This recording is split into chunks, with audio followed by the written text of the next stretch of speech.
5 películas sobre medio ambiente que obligatoriamente debes ver. Todos estos análisis son bajo mi perspectiva y lo que he tratado de interpretar de otras personas que también analizaron estas películas, pero no significa que esto sea realmente lo que dijo el director. Número 5. La princesa Mononoke. Película estrenada en 1997 por el director Hayao Miyazaki y ambientada en la época de 1333 hacia 1573 en Japón. El príncipe del pueblo Emishi, Ashitaka, contrae una maldición luego de haber luchado con un jabalí, el cual buscaba atacar a este pueblo. Esa maldición le trajo consigo poderes sobrenaturales, pero que asimismo a la larga iba a quitarle la vida. Los sabios del pueblo deciden aconsejarle que se vaya del pueblo para buscar la cura. Durante su trayecto se conoce con la princesa Mononoke, una niña criada por lobos que son dioses encargados de cuidar la naturaleza. También se encuentra con Lady Tarabashi del pueblo Taravada, quienes se encargan de la producción de hierro. La película narra el conflicto entre la princesa Mononoke y los animales que hacen la representación de dioses y la expansión de la producción de hierro de Lady Eboshi para mejorar el bienestar de su pueblo. Aquí algo que percibí de esta película que me gustó mucho es de cómo el ser humano se desvincula o reconoce como algo desconocido a la naturaleza.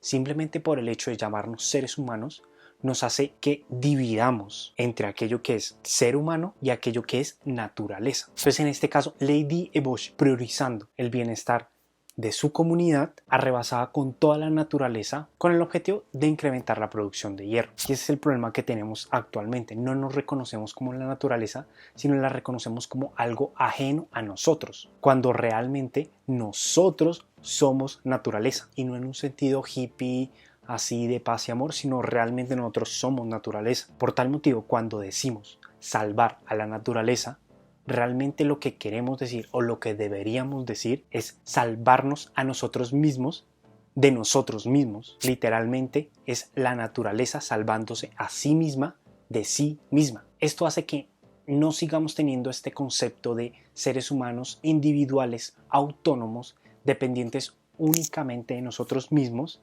para generar un bienestar. Película número 4, Idiocracia. Película estrenada en 2006 y dirigida por Mike Judge. John Burns, un soldado estadounidense, definió como la persona más promedio, el average del average, o sea, la persona más ordinaria del mundo, y Rita, una prostituta, son seleccionados como prueba para un experimento del Ejército Nacional donde buscaba hibernar soldados durante épocas de paz. Luego de un año, periodo en el cual debían descongelarlos, el jefe de ese proyecto fue acusado y metido a la cárcel por temas de prostitución, generó que el proyecto fuera olvidado y la base militar demolida. 500 años después, producto de una ola de basura, estas dos personas fueron descongeladas, despertando en un mundo donde la selección natural no benefició a los más inteligentes, sino que despertaron en un mundo gobernados por idiotas, ignorantes y retrasados. Pues así mismo lo decía la película, convirtiéndolos a ellos en las personas más inteligentes luego de 500 años. Bueno, el aspecto que más me llamó a mí la atención bajo mi análisis y lo que yo percibí fue el concepto del libre mercado abordado por esta película. El problema central de la película es de que Joe Barnes, una vez establecido como secretario de Estado, debía resolver el problema de por qué no estaban creciendo las plantas en los suelos agrícolas. Al darse cuenta que estaban utilizando una bebida energizante para regar los cultivos en vez de utilizar agua. Entonces ellos les dijo, hey, no, empecemos a utilizar agua para que así las plantas empiecen a crecer. Una vez ellos empezaron a utilizar el agua, claramente las acciones de esta empresa de energizantes empezaron a caer, lo que me hizo conectar una frase que escuché que decía, si le beneficia a la sociedad, le perjudica a la economía. Y claro, al empezar a utilizar agua y al darse cuenta que el agua era el que propulsaba la generación de alimentos,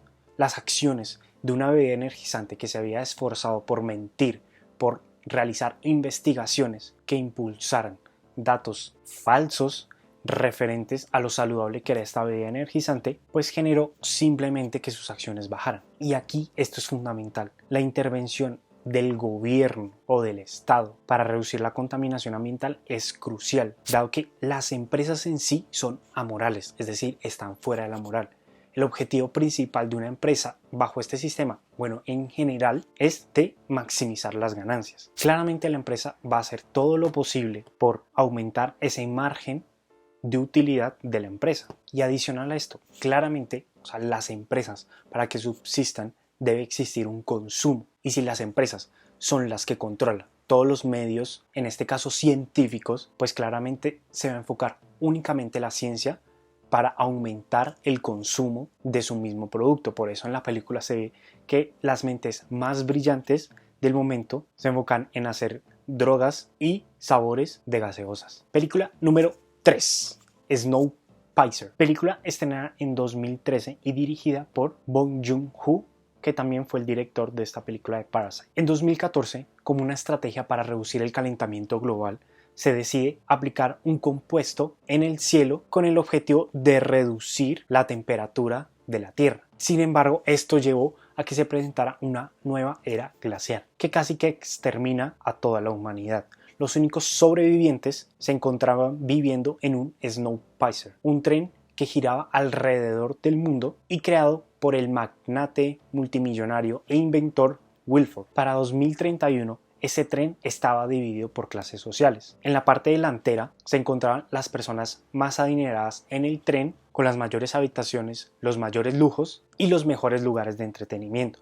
A medida que nos íbamos acercando a la cola, las condiciones materiales de las personas iban disminuyendo, hasta llegar a la cola o al último vagón, donde se encontraban los seres más pobres o de las peores condiciones, en el cual su único alimento eran unas barras como de proteínas negras. Toda la película narra la revolución de estos pasajeros de la cola, liderados por Curtis Everett, interpretado por Chris Evans, Capitán América. Aquí analicé dos puntos principales. El primero es la falta de visión. El tren como representación de una falta de visión que se está presentando actualmente. Hay un libro muy bueno de Bruno Latour que se llama ¿Dónde aterrizar? En este libro Bruno Latour presenta una analogía de un avión, donde la parada inicial era en el ámbito local, donde desde mi ámbito local yo generaba mi propio alimento, mis propios recursos y todo se lleva a un nivel local. Sin embargo, nos subimos a un avión dirigido o con destino a lo global, la globalización completa, donde en el futuro esperábamos que todas las personas del mundo tuvieran el mejor estilo de vida posible. Durante ese vuelo nos damos cuenta que ese tema de globalización no se va a poder llevar a cabo, ya que un crecimiento infinito no se puede llevar a cabo bajo recursos limitados. Por lo que veo una analogía, un tren que viaja alrededor del mundo pero sin parada, donde el objetivo de un sistema de transporte es que te dirija desde un punto hasta otro punto. Pero en este caso el tren gira literalmente en círculos y es lo que está pasando ahorita. Tenemos un crecimiento infinito, nos dedicamos única y exclusivamente a consumir sin una visión clara. Entonces lleva a la pregunta, ¿dónde debemos aterrizar? ¿Cuál es la visión del mundo actual?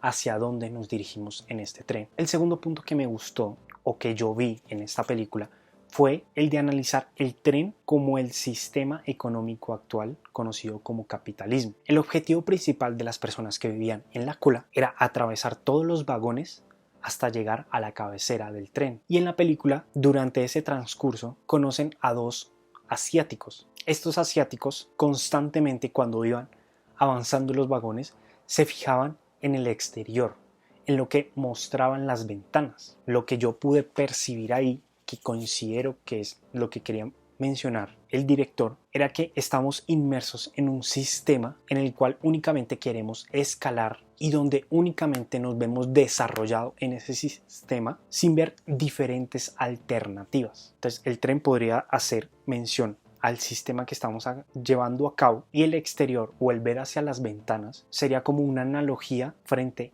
a otros sistemas económicos alternativos al sistema que estamos actualmente, que literalmente dio lo que tenía que dar.